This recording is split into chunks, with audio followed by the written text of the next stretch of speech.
Let's give a shout out to our sponsor, Home Title Lock. Make sure you go to HomeTitleLock.com using promo code TIM250. You can click on the link in the description. Did you know scammers can literally steal your home right out from under you? Honestly, when I bought my first house, I thought it was very strange how simple the process was. And they were like, this little piece of paper.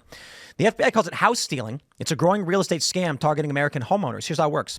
Criminals will forge your signature on one document, use a fake notary stamp, pay a small fee, and file it with your local recorder's office. And just like that, your home title has been transferred out of your name.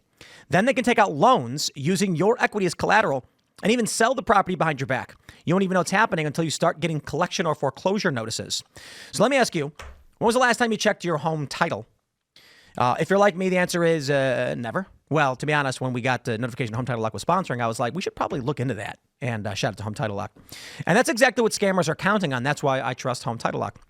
Their $1 million triple lock protection helps keep your home and equity safe. Here's what you'll get. You'll get immediate 24/7 monitoring of your property, urgent alerts if there are any changes. And if fraud should happen, their U.S.-based restoration team will spend up to $1 million to fix the fraud and restore your title at no additional cost. Here's the best part. I've teamed up with Home Title Lock to give you a free title history report so you can find out if you're already a victim and access to your personal title report. A $250 value for signing up. Once again, go to HomeTitleLock.com. Use promo code TIM250 or click the link in the description below. That's HomeTitleLock.com, promo code TIM250. Once again, the link is in the description. And get that protection and peace of mind you deserve. And of course, we are. It is an honor and a privilege. Home Title Lock, thank you for sponsoring the show. Wall Street Journal.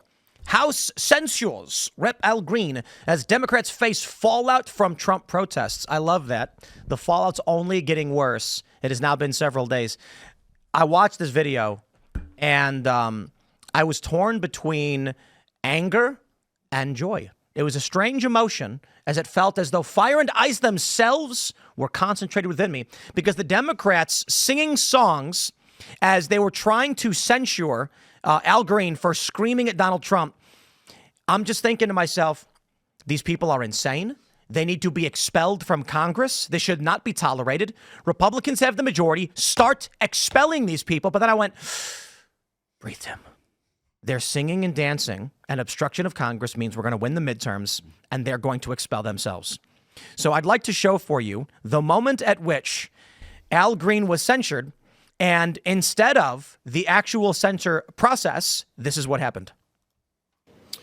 By its adoption of House Resolution 189, the House has resolved that Representative Al Green be censured, that Representative Al Green forthwith present himself in the well of the House of Representatives for the pronouncement of censure, and that Representative Al Green be censured with public reading of this resolution by the Speaker. Can we turn that up somehow? It's hard to hear the singing. I think we all benefit from not hearing them sing. So, okay, I'm going to pause real quick. For those that are just listening, not watching, there is a large gaggle of Democrats all singing in the well.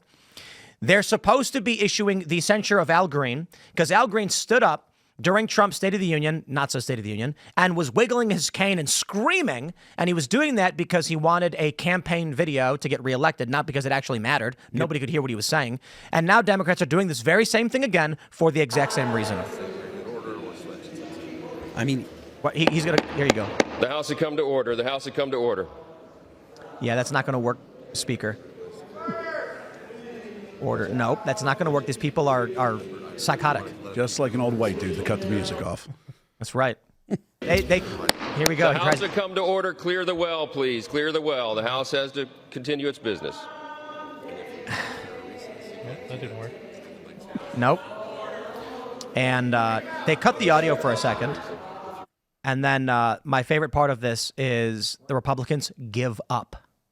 Here you go. Listen. Pursuant to Clause 12A of Rule 1, the House will stand in recess subject to the call of the chair. That actually pissed me off the most. Democrats are insane. I get it. But what pissed me off the most was that the Republicans just walked off. I mean, Mike Johnson should have said, I'm calling on the Sergeant at Arms to physically remove these people from the well so that we can finish this hearing. And if not, we'll have them criminally charged for obstruction of an official proceeding. I mean, I don't hate that idea either, but I mean, it's not like he's not going to be censured. Like this is still going to go into the congressional record, and I don't, censure is meaningless. But no, well, I mean, it doesn't have any. What are they going to censure all them too now? I mean, the point is you can't they can't impeach for every kind of small infraction. They're obstructing an official proceeding. They should be arrested. Yeah, but I think about for Al Green, he's the one that was getting censured. You can't. Al Green is also obstructing an official proceeding because he started the song. Yeah, he started the song. Oh, did he? Yeah, lock he started him up. the song. He was Lock him up. holding it up and everything. But I think they benefit if you individually walk them out. I think they get the clickbait, they get the pictures, they get the video they want. And I mean, I'm not in favor of the Republicans giving up at all. But it's one of those of like, we're going to make you sit here until we're able to conclude this proceeding, like that, because it is important to do. I think I used to think things like that, like, oh, we don't want to give them the press. At this point, Democrats have become so unhinged. I think that we're dealing with a critical mass of Democrats keep doing insane things. When you get Colbert, Stephen Colbert, on his show, holding up a sign saying, try doing something, making fun of Democrats for how they reacted to Trump's speech, there's no benefit for these people for anything they're doing. So maximize it. Walk them out. Get their photos, and then when it comes to the midterms, you can say, these are criminals who committed crimes. They don't do their job. Don't vote for them. If you had a picture of Rashida Tlaib and Al Green in cuffs being walked out, come the midterms, they're going to say, is this who you're going to vote for? Representatives who refuse to do their job, obstruct Congress, and instead use it as an activist pit to preach and fundraise? But do you worry that if you were to cuff them, because I mean, honestly, like they need to be let out, but if you were to cuff them and do that, do you worry that leans into the authoritarian narrative they try to create around Trump? No, when Donald Trump says they were very fine people on both sides, and I'm not talking about the neo-Nazis and the white nationalists, and then the media lies anyway. They cut off the Or how about a story we have for you guys where Donald Trump called out millions in spending for transgender mice, and Jimmy Kimmel, bald-faced lie on his show saying it's transgenic mice. It's transgenic. Oops, he read the wrong thing. Jimmy Kimmel is blatantly and intentionally lying. CNN initially called Trump's claim false and then had to retract that because they literally did this. And Trump wasn't the first person to point it out. It's been reported by a bunch of outlets. They are intentionally lying. So this whole Trump's a fascist, authoritarian, I literally don't care at this point. We're not going to, there's no more narrative anymore. You had Alan Lichtman. You know who he is? Mm-hmm. He's the keys to the White House guy. He got it wrong. He said Kamala was going to win.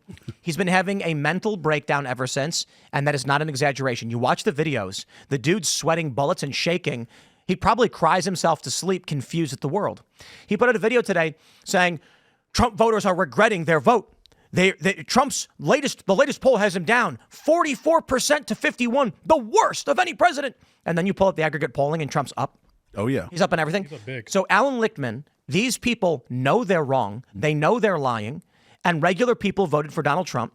The Trump regret is not statistically significant. Trump is up in aggregate 1.1 on RCP, and he's down 0.3. So both are statistically tied. And the liberals and the left are going to keep lying to everyone no matter what. So how about we start setting the narrative? How about we say you're hereby obstructing an official proceeding pursuant to, U.S. code, whatever they used against the J6ers. I'm ordering the Sergeant at Arms to place you all under arrest unless you leave right now. They don't leave. This is your second warning. You will all be placed under arrest for obstruction of a proceeding. They don't leave. Sergeant at Arms, I hereby call upon you to summon the Capitol Police and have these people arrested. Let them all be walked out. Let them all go to their district where they can wiggle their little butts and be like, look, I got arrested for a protest. And then we can set the narrative and say, we elect members of Congress to pass legislation, not sing mother songs in Congress and obstruct the proceeding. So let's change the game. I see where you're coming from on that, because you're right. They're going to make the narrative that regardless of what they do. So at least, I mean, look, I would have gotten a certain satisfaction of watching them walk out cuffed. I'll be honest, I would have, I can tell you right now, I would have got content out of it. So Indeed. It would have been fun to make. I think that's what should have happened. I think. I mean, I don't have a problem with throwing Congress people in jail. It would have given them something to take back to the base. I don't think that there are I'm not sure. Maybe there are enough people where it might matter. But I, continuously say the Democrats are in disarray right now. They don't know if they want to be obstructionists or if they want to try to actually legislate or participate in legislation. And I think we're going to get more of this kind of stuff until they actually get that hammered out. So it's going to be just obstruct, just do things that are, performative and stuff, which is not particularly different from the way they were behaving last time Donald Trump was in office. But considering the fact that they don't have the majority in either the House or the Senate, now they don't have the ability to do things like write up articles of impeachment again and have them pass. If the Republicans remain passive and keep just bowing out, then I fear we lose the midterms. I honestly don't think that. I think that it's we are the underdog shot of winning the midterms as it is. It'll take some serious. I think it'll take serious deregulation because it'll take the economy doing really well. And well, the stories you guys saw the story from earlier, the $375 billion slush fund that Podesta set up. Yeah. A nonprofit was set up and 1 month later was awarded $7 billion. So the EPA has since frozen this money and there's criminal investigations. We got another story for you coming up in a bit. They're considering criminal charges for USAID staff and the recipients. Really? So I think when it comes to the midterms, gutting the resources the bureaucratic machine uses that's funneled to these establishment politicians, Republicans included, is going to dramatically change how elections work in this country.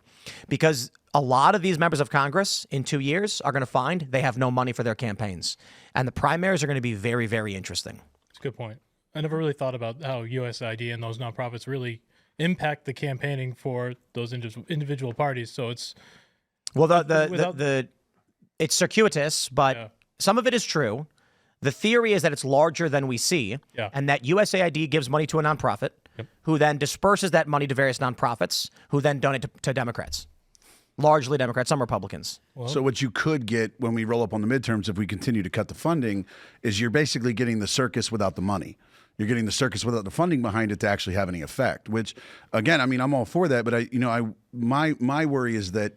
Because I don't believe in the Trump regret people just because I don't see it. And I see people, I see liberals telling me that Trump voters regret it. I don't see Trump voters regretting it. Yeah. But I think that the liberals benefit from looking the craziest because they get to play we can only act crazy under this type of government because they don't let us act like we're supposed to. I think things are changing.